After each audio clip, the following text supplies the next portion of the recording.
Hey, welcome back guys, General Tony here, coming back with a second episode of the day. So as promised, we are going to be explaining every single one of the new update features which has just been released by Supercell. We are also going to be talking about the brand new troops, there is apparently 2 of them coming into the game, all of the new defensive levels, and what this update means for Clash of Clans. So stay tuned, all of that's coming up right now. Don't forget to leave a like down below if you do enjoy the episode, and subscribe to the channel. We are approaching 300,000 subscribers. Okay, so I'm going to try and keep this as simple as possible to ensure that you guys, the gamers, the guys who play the game every single day, understand where Supercell is coming from. So you ask yourself, Tony, why is Supercell making all these changes to the Grand Warden? Why are they nerfing the Witch? Why are they making changes to some of our favorite troops?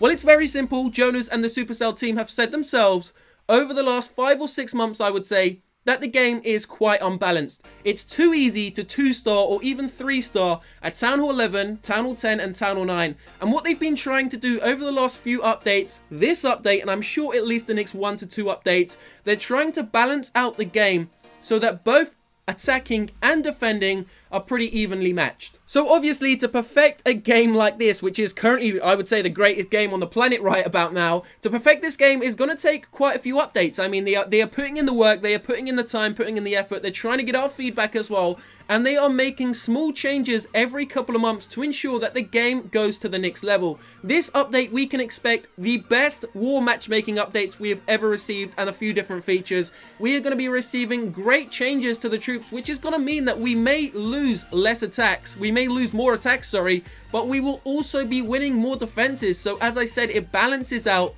And at the end of the day, you do want an attacking and defending balance to ensure that no one can just come to your base and 3-star you like that. So I would say one of the biggest changes coming into this update, the one which we should be receiving within the next 2 weeks hopefully, is going to be the Witch, obviously the nerf Witch. Now, a lot of people are going to be upset about this, but once again, even like at the start, I'm not going to lie, I was kind of upset a bit about it when I heard it, saying that the Larrys are going to receive a big decrease in hit points, but at the end of the day, many people come to my base and they 3-star my base using loads of witches, so that means their witches are going to be less effective when attacking my base, which is great. Obviously, my witches are also going to be less effective when attacking another person's base, but at the end of the day, what this is going to do, it's going to cause you, yes, you listening, to become better at the game, because you're going to think to yourself, you're going to think, hold on, if I can't use witches to a 2-star, maybe 3-star this base, then I'm going to have to think of another attack strategy to get into that base, get into the core, take the town hall, take all of the loot, and walk away a victorious champion. So it is going to cause you to think about the game, which is what they want. It is a strategic game. At the end of the day, you have to use your brain to see how it works. So next we're going to talk about actually one of my favorite changes which is coming in this update. And at the start, once again, I was kind of a little bit sketchy to whether it would be good or not, but thinking about it, the change to the poison spell is absolutely awesome. So basically what the poison spell is now going to do, if you didn't know it already, once you've dropped your poison spell on the defending clan castle, the game AI is going to make the defending troops move out of the actual poison zone, meaning the poison spell isn't going to kill them. Now that is fantastic, because if you're defending and you put your clan castle right in the center, a poison spell isn't really going to do much if they can't draw out your troops. It's still going to slow your troops down, but at the end of the day, if nothing else distracts your troops, the poison spell is going to be rendered useless pretty much. The troops are going to leave the poison zone and they're still going to be alive, meaning that your base is going to have that clan castle still alive to defend against those attacking forces. Now, I know a lot of you may not like this, guys, but trust me, once it launches in the update, it's going to be absolutely awesome. Just think of the changes it is going to bring into war. All of those people, just like myself, who try and draw out the clan castle at the start of a raid, it's going to make our job a lot harder. It's going to make us think about what we're doing, and it could make us lose the war. But don't forget, you get it on attack, and you've also got your own clan castle defending on defense, guys. So it works both ways. Yes, you may have a harder attack, but you're going to have an easier defense. So definitely one of the best changes coming in this update, and in fact, one of the best they have come up with so far for the game. So let's talk about some smaller changes coming in. Of course, from Town Hall 5, 6, 7, 8, 9, 10, and of course Town Hall 11, we are now only going to take 10 minutes to train every single one of the dark spells, and only 20 minutes to train every single one of the elixir spells. So Supercell is bringing efficiency into the game, timing efficiency, meaning we can raid, hopefully,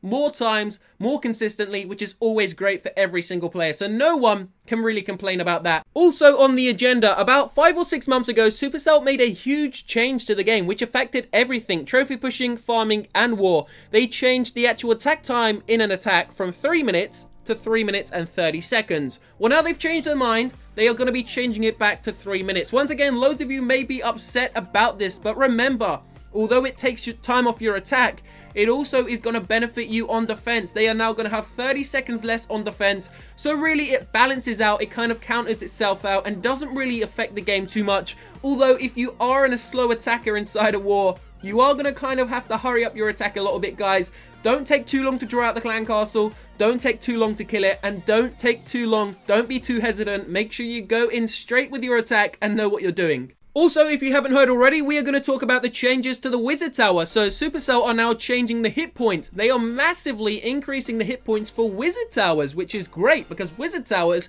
get taken out by one single wizard, and it's just so damn frustrating. So Wizard Towers are going to receive a big change, and they said big change to the hit points, especially for the later Town Hall levels. So I'm talking like Town Hall 9, 10, and 11, maybe. The Wizard Towers level 7, 8, and 9 are going to receive a huge increase in hit points, meaning one Harry Potter can no longer take out a Harry Potter Wizard Tower, which is great. That's definitely a great change.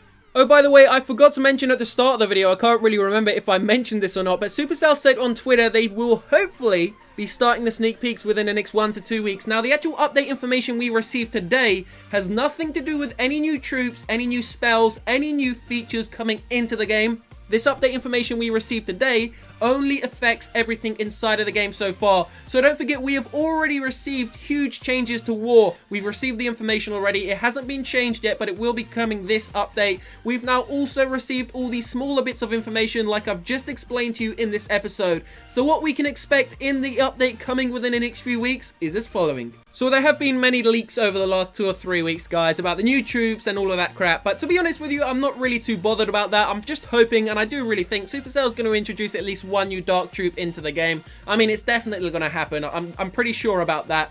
On top of that, we are also going to be receiving the awesome changes to the matchmaking inside a war. So if you're a clan like mine who wars like 5 or even 6 times a week, we are approaching level 9, hopefully soon to go on to level 10.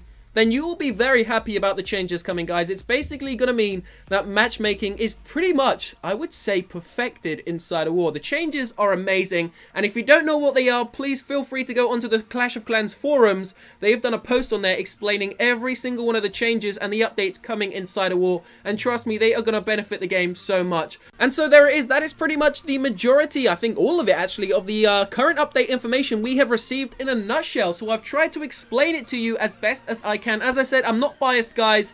I think I will honestly love this update. It's definitely a change in the right direction. And to be honest with you, they are starting to perfect the game, to be honest. The matchmaking is becoming really good. So if you are a Town Hall 10, don't expect to be seeing too many more Town Hall 11s. And if you're Town Hall 11, don't expect to be seeing any Town Hall 9s or very few Town Hall 10s. This is going to become a very competitive game, and it is also a change for the better. So everyone, don't forget, Supercell said themselves, a quote by Supercell, the update sneak peeks will hopefully be starting within the next 1 to 2 weeks. That is no BS. So stay tuned to this channel. We are going to explain and go through every single one of the sneak peeks in depth to make sure you guys understand what changes are coming to the game. Hopefully, we see 2 brand new Dark Troops, and that will be absolutely amazing. Over Easter, we are going to have some real fun with the Supercell games, guys. Don't forget, Clash Royale is also out, so you have a choice now. You want to play this one, which I would say is more strategic, and in my opinion, a lot more fun. Or you can have a little bit of fun with Clash Royale, of course, as well, which in my opinion is also a great game. I just do prefer Clash of Clans. So just before we end the episode, please smash a like down below if you have enjoyed it. Subscribe to this channel to stay up to date with the content. We will be gemming this new update. Hopefully, going to be gemming some new troops, new troop levels, new defense levels, and all that jazz. So let's do a little competition in that comment section, guys. I want you to tell me, what are the new troop or new troops going to be called? So I think they're going to be Dark Elixir. Now, obviously, we have had a few leaks, but no one can confirm them, guys. So let me know what you think about it in that comment section. Are we going to have a Rocketeer? Are we going to have a new level to the Goblins, new level to the Hog Riders? Who knows? Let me know what your thoughts are down below. I will see you very shortly for another one, guys. Hope you're having a great day. Peace out.